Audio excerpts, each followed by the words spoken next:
तो जैसा कि क्वेश्चंस की तरफ आ गए हम फ्रेंड्स, ये देखिए हमारे पास चैप्टर है फ्रेंड्स, ये यूरोप में राष्ट्रवाद, पहला चैप्टर समाजवाद एवं साम्यवाद, हिंद चीन में राष्ट्रवादी आंदोलन, भारत में राष्ट्रवाद, साथ ही साथ पांचवा अर्थव्यवस्था और आजीविका, शहरीकरण एवं शहरी जीवन, व्यापार और भूमंडलीकरण, और आखिरी चैप्टर है हमारा प्रेस, संस्कृति और राष्ट्रवाद। आज के इस वीडियो में फ्रेंड्स, आज हम कंप्लीट 8 चैप्टर्स के ऑब्जेक्टिव क्वेश्चंस को डील करेंगे। वीडियो को एंड तक देखिएगा और एंड तक देखते देखते आपसे एक भी हिस्ट्री का ऑब्जेक्टिव क्वेश्चन मिस नहीं होगा। तो आइए फ्रेंड्स, पहले हम चलते हैं फर्स्ट चैप्टर, यूरोप में राष्ट्रवाद। तो यूरोप में राष्ट्रवाद हमारा शुरुआत हो गया है फ्रेंड्स। यूरोप में राष्ट्रवाद का ऑब्जेक्टिव क्वेश्चन आ गया है। तो देखिए, पहला सवाल है हमारा रक्त एवं लौह की नीति। फ्रेंड्स, मैं आपको 2 सेकंड का वक्त दूंगा ताकि आप क्या कर सकते हो, उसको अपने खुद से बनाने की कोशिश करें। अगर आपसे नहीं बनेगा तब मैं देन आफ्टर उसका आंसर बताऊंगा फ्रेंड्स। तो देखते हैं पहला सवाल क्या है हमारा। पहला सवाल है, रक्त एवं लौह की नीति का अवलंबन किसने किया था, ये हमारा पहला सवाल है। तो यहाँ पे आपके सामने आंसर लिखा हुआ है फ्रेंड्स, बिस्मार्क ने किया था रक्त एवं लौह की नीति का अवलंबन। नेक्स्ट सवाल का देखेंगे फ्रेंड, फ्रैंकफर्ट की संधि कब हुई थी। फ्रैंकफर्ट की संधि कब हुई थी? 1864, 66, 70, 71। बताइए फ्रेंड्स कब हुआ था। And the correct option is option number D, that is 1871 ईस्वी में फ्रैंकफर्ट की संधि हुई थी। नेक्स्ट क्वेश्चन हमारा, वियना कांग्रेस कब हुआ था। वियना कांग्रेस कब हुआ था? बताइए फ्रेंड्स, ए, बी, सी या डी, कब हुआ था वियना कांग्रेस, कब हुआ था। And the correct option is option number A, that is Vienna Congress जो हुआ था वो 1815 ईस्वी में हुआ था। नेक्स्ट है, मार्टिन लूथर कौन थे। मार्टिन लूथर कौन थे? दार्शनिक थे, राजनीतिक, धर्म सुधारक, समाज सुधारक। बताइए फ्रेंड्स क्या होगा Martin Luther. And the correct option is option number D, that is Martin Luther जो थे वो क्या थे, समाज सुधारक थे मार्टिन लूथर। नेक्स्ट क्वेश्चन है, काउंट काबूर को विक्टर एमैनुअल ने किस पद पर नियुक्त किया था। काउंट काबूर को विक्टर एमैनुअल ने किस पद पर नियुक्त किया था? सेनापति, फ्रांस में राजदूत, प्रधानमंत्री, गृह मंत्री। And the correct option is option number C, that is प्रधानमंत्री के पद पर नियुक्त किया था। नेक्स्ट क्वेश्चन हमारा, गैरीबाल्डी पेशे से क्या था। गैरीबाल्डी पेशे से क्या था फ्रेंड्स? बहुत आसान सवाल है, सिपाही, किसान, जमींदार, नाविक। And the correct option is option number D, that is नाविक। गैरीबाल्डी पेशे से नाविक था। अगला सवाल है हमारा, यूरोप का मरीज किसे कहा जाता है। यूरोप का मरीज कौन था? रूस, जर्मनी, तुर्की, यूनान। बताइए फ्रेंड्स क्या होगा। And the correct option is option number C, that is तुर्की को यूरोप का मरीज कहा जाता था। यंग यूरोप की स्थापना किसने की थी। यंग यूरोप की स्थापना किसने की थी? काबूर, मेजनी, मिसबाक, गैरीबाल्डी। बताइए फ्रेंड्स क्या होगा। And the correct option is option number B, that is Mazzini ने यंग यूरोप, यंग इटली की शुरुआत किसने की थी? मेजनी ने की थी। नेक्स्ट क्वेश्चन, किस युद्ध के बारे में जर्मनी का एकीकरण पूरा हुआ। किस युद्ध के बाद जर्मनी का एकीकरण पूरा हुआ। बताइए फ्रेंड्स, क्रीमिया, सेडोआ, प्रशा, डेनमार्क, सेडान का युद्ध। And the correct option is option number D, that is Sedan के युद्ध के बाद जर्मनी का एकीकरण क्या हुआ था? पूरा हुआ था। क्वेश्चन नंबर 10, यूरोप वासियों के लिए किस देश का साहित्य एवं ज्ञान विज्ञान प्रेरणा स्रोत रहा। यूरोप वासियों किस देश का साहित्य एवं ज्ञान विज्ञान प्रेरणा स्रोत रहा? जर्मनी, यूनान, तुर्की, England. And the correct option is option number B, that is यूनान के लिए प्रेरणा स्रोत रहा। क्वेश्चन नंबर 11, इटली एवं जर्मनी वर्तमान में किस महादेश के अंतर्गत आते हैं। दक्षिण अमेरिका, उत्तरी अमेरिका, दक्षिण अमेरिका, यूरोप, पश्चिम एशिया। बताइए फ्रेंड्स क्या होगा। And the correct option is option number C, that is Europe के अंतर्गत आते हैं। नेक्स्ट क्वेश्चन, जर्मन राइन राज्य का निर्माण किसने किया था। जर्मन राइन राज्य का निर्माण किसने किया था? लुई 18वां, Napoleon Bonaparte, Napoleon third, Bismarck. And the correct option is option number B, that is Napoleon Bonaparte ने जर्मन राइन राज्य का निर्माण किया था। वियना कांग्रेस के द्वारा फ्रांस में किस शासक वंश की पुनर्स्थापना की गई थी। सॉरी फ्रेंड्स,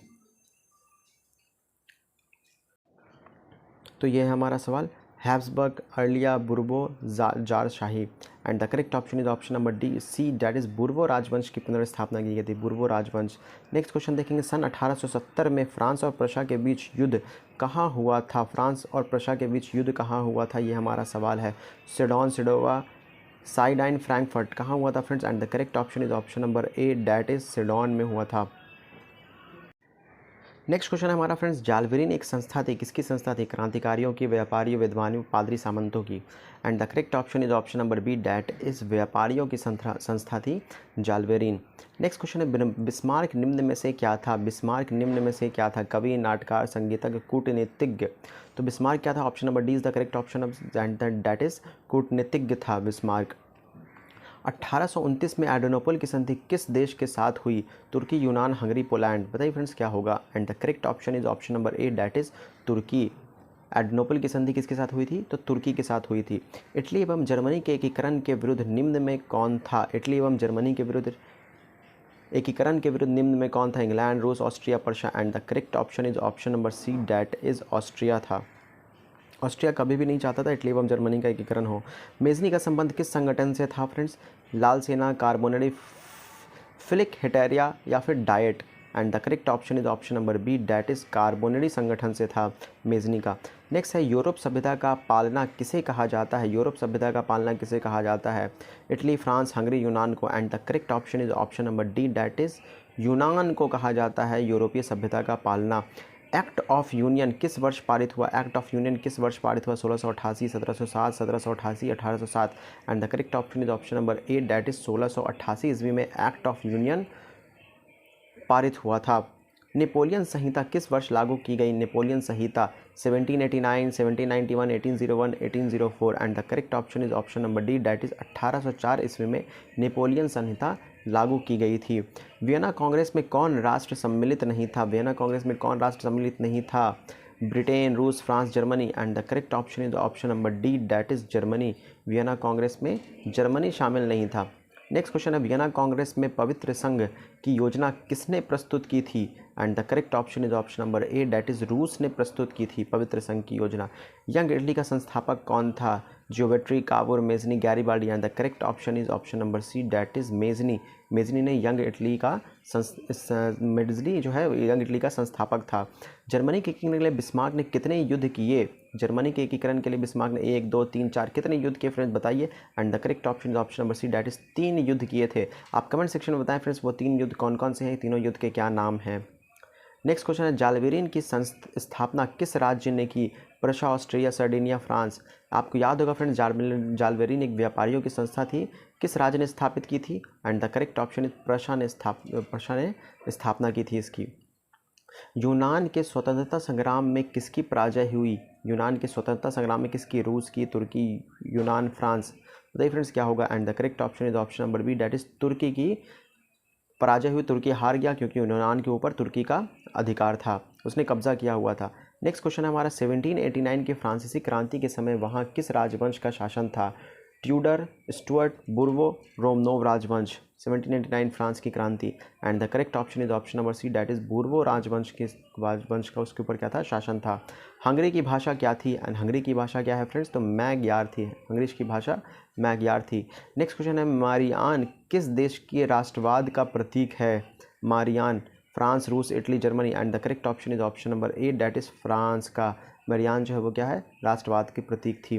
कार्बोनेरी की स्थापना किस वर्ष हुई थी? कार्बोनेरी की स्थापना किस वर्ष हुई थी? 1810, 1815, 1830, 1848। And the correct option is option number A, that is 1810 ईस्वी में कार्बोनेरी संस्था की स्थापना की गई थी। चार्टिस्ट आंदोलन कहाँ संपन्न हुए? चार्टिस्ट आंदोलन Austria, Italy, Germany, England. And the correct option is option number D, that is England में संपन्न हुए थे। नेक्स्ट क्वेश्चन है हमारा नव गोयलक आंदोलन कहाँ हुआ था? नव गोयलक आंदोलन कहाँ हुआ था? Italy, Germany, France, Britain. And the correct option is option number A, that is Italy में हुआ था। नेक्स्ट क्वेश्चन हमारे पास जर्मनी एवं इटली के एकीकरण के समय फ्रांस का शासक कौन था? तो आप सभी को पता होगा friends, Napoleon third is the France का शासक, ना नेपोलियन तृतीय, थर्ड, ये बोनापार्ट नहीं है, तृतीय है। नेक्स्ट क्वेश्चन हमारा राष्ट्रवाद की अवधारणा का जन्म किस घटना से माना जाता है? पुनर्जागरण से, धर्म सुधार आंदोलन, गौरवपूर्ण क्रांति, फ्रांस की क्रांति। And the correct option is option number ए, पुनर्जागरण काल से राष्ट्रवाद की अवधारणा का जन्म हुआ था। किस संधि द्वारा स्वतंत्र यूनान राष्ट्र की स्थापना हुई? वियना की संधि द्वारा, कुस्तुनतुनिया की संधि द्वारा, प्राग की संधि द्वारा, एडनोपल की संधि द्वारा। And the correct option is option number B, that is कुस्तुनतुनिया की संधि, जिसको अभी कुस्तुनतुनिया जिसको हम अभी क्या बोलते हैं? इस्तांबुल के नाम से जानते हैं, जो तुर्की की राजधानी है। नेक्स्ट क्वेश्चन है सेडाओ के युद्ध में किसकी पराजय हुई थी? प्रशा की, Sardinia, Austria, Naples. And the correct option is option number C, that is Austria की पराजय हुई थी। नेक्स्ट क्वेश्चन हमारे पास 39 नंबर, प्रशा का शासक कौन था? तो प्रशा का शासक कौन था फ्रेंड्स बताइए? नेपोलियन बोनापार्ट, नेपोलियन तृतीय, विक्टर इमैनुअल, विलियम प्रथम। And the correct option is option number D, that is William प्रथम जो था वो क्या था? प्रशा का शासक था। नेक्स्ट क्वेश्चन है मेटरनिक कौन था? मेटरनिक कौन था, ये हमारा सवाल है। And the correct option is option number A, that is Austria का चांसलर था मेटरनिक, ऑस्ट्रिया का चांसलर। नेक्स्ट है हमारे पास किस संधि द्वारा जर्मनी का एकीकरण पूरा हुआ? Denmark, Gastein, Prague, Frankfurt.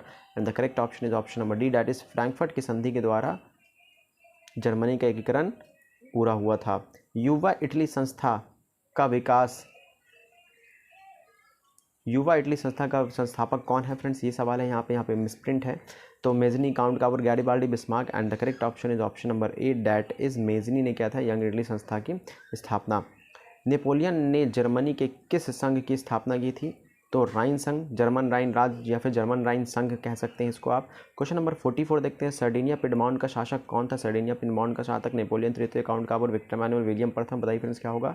And the correct option is option number C, that is Victor Emmanuel जो था सर्डिनिया पिडमाउंट का शासक था। और ये हमारा आज का आखिरी सवाल है फ्रेंड्स, लाल कुर्ती की टुकड़ी का गठन किसने किया था। Bismarck, Cavour, Mazzini, Garibaldi. And the correct option is option number D, that is Garibaldi ने लाल कुर्ती की टुकड़ी का गठन किया था। तो फ्रेंड्स आज के इस वीडियो में हमने हिस्ट्री के यूरोप में राष्ट्रवाद के 45 वेरी इंपॉर्टेंट ऑब्जेक्टिव क्वेश्चंस को डील किया। अगर वीडियो पसंद आया हो तो वीडियो को लाइक कीजिए, अपने फ्रेंड्स के साथ शेयर कीजिए, हमारे चैनल को सब्सक्राइब कीजिए। मिलेंगे नेक्स्ट वीडियो में हिस्ट्री के, तब तक के लिए अपना ख्याल रखें, स्वस्थ रहें, मस्त रहें, पढ़ते रहें। Take care, bye bye.